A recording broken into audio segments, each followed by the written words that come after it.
What's going on, guys? Welcome to back to the Fun NFL. Of course, we have tight end room. So this is every tight end on the depth chart. So I'm not just gonna say like one team has one really good tight end. They have nothing behind him.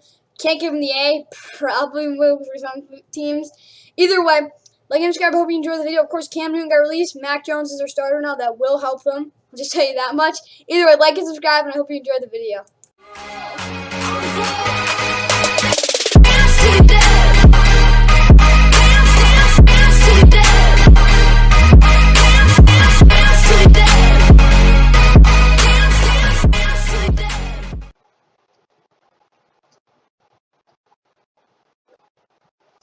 What's going on, guys? Second time. Either way, we're doing tight end room, like basically every team's tight ends, basically grading up A through F. Please like and subscribe. It's the real day. Tight ends, they got Geoff Swain starting. He's out right now. He's hurt, actually. Hope he gets better, but he's a really good player. He's not great, but here's the thing. He's not great. He's pretty raw. Like, he's decent at everything. And not great. Can't talk about not great. Luke Stocker probably more potential. He's not great. I'm giving him a D because they don't really have a tight end that's a playmaker. That really hurts, and that's why. Dolphins, Dolphins, they actually have a really good one, if you ask me. Like, here's the thing about the Dolphins. Mike Gesicki, he's a top 10 tight end. Adam Shaheen, he's pretty decent at everything. Hunter Long, not great. Durham Smythe, not great. They have decent though, and really good number one. So even if Mike Gesicki's not consistent all the time, he's still a good player. Now we got to go to the Browns. It's pretty simple. They're an A. They have a big three: Austin Hooper, David Njoku, and Harrison Bryant. Other than Harrison Bryant, none of those guys play great, but they're still really good players. So I have to give them the benefit of the doubt. Jaguars. They don't have any good tight ends at all. Chris Manhertz, he's fine. Like, he's not good, but he's really not like terrible. James O'Shaughnessy has never been good. He's always been terrible. Luke Farrell, he's whatever. Ben Elfson, forget him. They get an F. They're terrible. Lions. Lions are like tight end room. It's not bad. It's not great. Like, they have a top 5 tight end. You gotta remember that. Darren Fells is a serviceable backup. Brock Wright, Ali's Mack, not good. They're kind of like the Dolphins, except they have a better number one tight end who's consistent. That's why.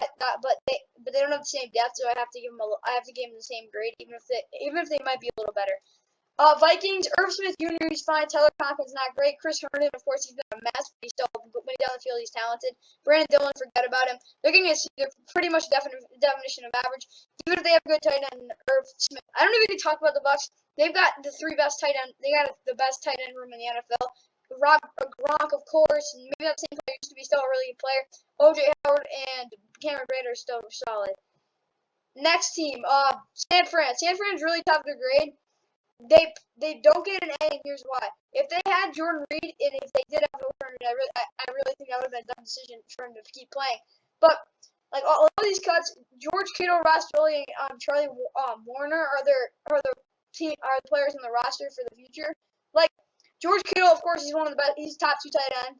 Ross Dwelley, he's not great. Like, he's in there, and Charlie Warner, forget about him. I'm gonna give him a B. They probably deserve an A, but Ross Dwelley is just not a good backup end. Simply that. Falcons, I don't really need to talk about the Falcons much either. They have their best tight end teams is their tight end Kyle Pitts. Then you have Hayden Hurst. Hayden Hurst is a good player, like, not great, but he's probably one of the best backups in the league. Lee Smith's a really good blocker. He's a good player though. Good player. I really like their depth. Ravens are pretty simple. They get an A because Mark Andrews and Nick Boyle are still the best tight end in the NFL. Nick Boyle, even if he gets hurt a lot and he's gonna be out week 1 most likely, I hope he's good for week 2 on Sunday Night Football, because they're gonna need him against the Chiefs. But he's probably the second best blocking tight end in the NFL. But then Mark Andrews, of course, is top 5 tight end, number 4 for me. Josh Oliver, he's developing, but he's still a good player, and they have pretty good depth, so I'm gonna give the Ravens an A. Bears, they're actually a good tight end room. It's one of the better parts of their team. Cole Kmet, maybe not the greatest, but he's still a good player. Jimmy Graham, he's a decent player. He's still going to be in the red zone. Jesse James, still serviceable, good player. Give him the B. They have good depth. Bengals, I can't give them an F because it's just, you'd have to be a very unbiased Browns fan. CJ Uzomah, I love CJ Uzomah. He's one of my favorite tight ends to watch. Drew Sample, he's fine. Thaddeus Moss is just a receiver, and Mitchell Wilcox, you can't really talk about him. They get a D because they have a good tight end. They just don't have really any depth behind them, but it's still really not that bad. Cowboys, Cowboys, I like their run. Like Blake Jarwin, he's a good receiving player, good blocker too. That was Dolan Schultz. He's just a receiver, definitely better than Blake Jarwin, but Blake Jarwin's more well-rounded. Jeremy Sprinkle's a mess. Sean McKeon's whatever. They're gonna get a C because they have two starting good tight ends. That's about it. Then we go to the Texans. Texans are really not that bad. Jordan Akins, he's not great, but he's definitely not. He saved him from an F. Farrell Brown, Brevin Jordan, and Anthony Aguilar. Oof. It's tough. I'm gonna give him a D because it's really not as bad as people think. Colts. Colts are tough to grade. They have Jack Doyle, Mo Alley Cox. They lost Trey Burton. That hurts a little. I'm gonna still give him a C because Jack Doyle, solid blocker, not a great blocker. Mo Alley Cox is literally just a receiver who plays tight end. He's a beast at times though, so I kind of have to give him the C there. They have still pretty good. Next, we have the Rams. Oh, the Rams. The Rams are actually pretty tough to grade because of course, they cut Jacob Harris, which I thought was a very dumb move, but they did cut him, so I can't really say anything else about that. Tyler A.B., he's a decent number one, not great. Like, he is misused, but. And then Johnny Mont's a pure blocker. Bryson Hopkins, he's still developing. He was the Rams' 4th round pick. Probably the best tight end in that draft. Still a good player. Kendall Blanton, whatever. If I have to admit, the Rams get a C. They just don't have the depth. They have the depth. They don't really have the depth. My bad. Even if it's one of the best positions with depth, they just don't really have it yet. So I have to give them the C. Chargers, not bad room, like not great. It's okay. Jared Cook's a good player, like still an above average tight end, but other than that, it's pretty bad. I gotta give him a C. Like, Jared Cook's a really good tight end, but that's about it for them. They don't really have anyone behind him where I'm like, wow. Chiefs, they're gonna beat. And here's why: if Travis Kelce goes down, they have no one, but they still get a B because it's Travis Kelce. Kind of like the George Kittle situation, except Blake Bell, Noah Gray, and Jordy Fortson are worse than any of the tight ends on the Niners, because they're trained to be blockers too. Not really like with the Chiefs. Saints are actually pretty tough. Like Adam Troutman and Nick Vannett, they're still good players. I'm gonna give them a C because those two guys, they can start. They won't be bad. They're great. Not great, but Giants actually that might be the strongest part of the offense. Because. Here's the thing. They have two number ones. Evan Ingram is the number one. I don't care what people say. He's still a number one. He's a number one tight end. Even if he doesn't play like one, he's still a really good athlete. Still got brick hands, but whatever. Kyle Rudolph can block really well. He's a statue, but still catches well. Caden Smith has had his whole career when he's been out there. I have to give him the B. It's not like a great run, but it's definitely underrated. Eagles. I don't really talk about the Eagles. They have a duo and Goddard, and Richard Rodgers is out there too. You can't forget about him. I'm gonna give him the B because those two guys are really good. Now we go to the Steelers. Eric Ebron, he's literally just a receiver. Pat Freiermuth, good player. They don't really. Zach Gentry's terrible. I'm gonna give him the C. With that tight end, Pat Freiermuth, it's really hard for them not to get that grade.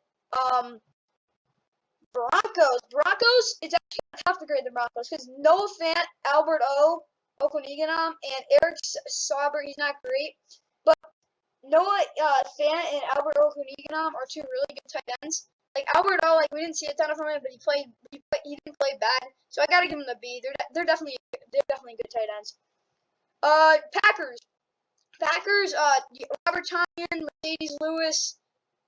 On the verge, I'm gonna give him the B though, like on the verge of CB. But Robert Tonyan had such a good year, I have to give him it. And Mercedes Lewis is still a serviceable player. Panthers, I'm just gonna give him an F. They don't have unlike the team we're gonna talk about, they don't have any tight end that's gonna do anything. Tommy Tremble might be their best tight end. I'll just tell you that. They're terrible. Raiders, I'm giving them the. Here's why. Unlike these two teams, they have a backup tight end, Foster Moreau, who can go out there and do his job. Simple as that. Darren Waller, beast, of course. Washington, they get an average C because of the definition of average. Washington, Here's the thing about Washington. Of course, they got Logan Thomas. He's a above average tight end, nothing more than that, but he's still a really good tight end. John Bates, Ricky Seals-Jones, Sam is Reyes, they're like whatever, but they're still decent. The Cardinals, on the other hand, are not decent. They're not an F tight end because they have guys that can block. Their problem is they don't have a good receivers. They're still better than the Jags and the Panthers, though, because they have guys that can do at least something. Like Darrell Daniels, actually, they're going to have to catch the ball. They're not great because they're going to have to put a tight end out there. Demetrius Harris, Rob Travis, they're not great either. But I can't give them the F because they have guys that can actually block. Bills are a definition of average. Tom Sweeney and well, they have a number one Dawson Knox, but Tom Sweeney's not great. Can't give him a bad grade though because it's just an average. You definitely think of when you think of Buffalo. Seattle, okay. Seattle's tight ends are average. Yeah, Fields or Will Disley, good players. They're not great. Here's the thing between the Seahawks and the Saints. I gotta admit, it's really not that much different. Like, these guys might be a little better, it's just really that much different. They're like C+, Saints might be C-, but it's really not that much different. The Jets is a mess. I can't give them an F because it's not really fair, but Tyler Kroft is not a good tight end at all. Ryan Griffin isn't good either. These guys are just they're not bad, they're just not, like, you don't want to have them starting. They get a D, like just a flat D. They're just not great, and that's simple as that. Pats, they get an A. They have 4 tight ends that could go out there and they wouldn't stink. Dalton Keene is their 3rd best tight end. Unfortunately, he's not on for the season. But they went out and signed Johnny Smith and Hunter Henry. Those 2 guys are their best weapons on offense. Plain and simple, other than maybe Damien Harris. But either way, yeah, those 2 guys are their tight ends. Devin Asiasi's actually not that bad too. But I gotta give them the A. They're studs at tight end. Maybe the best in the league. Subscribe. Hope you enjoyed the video.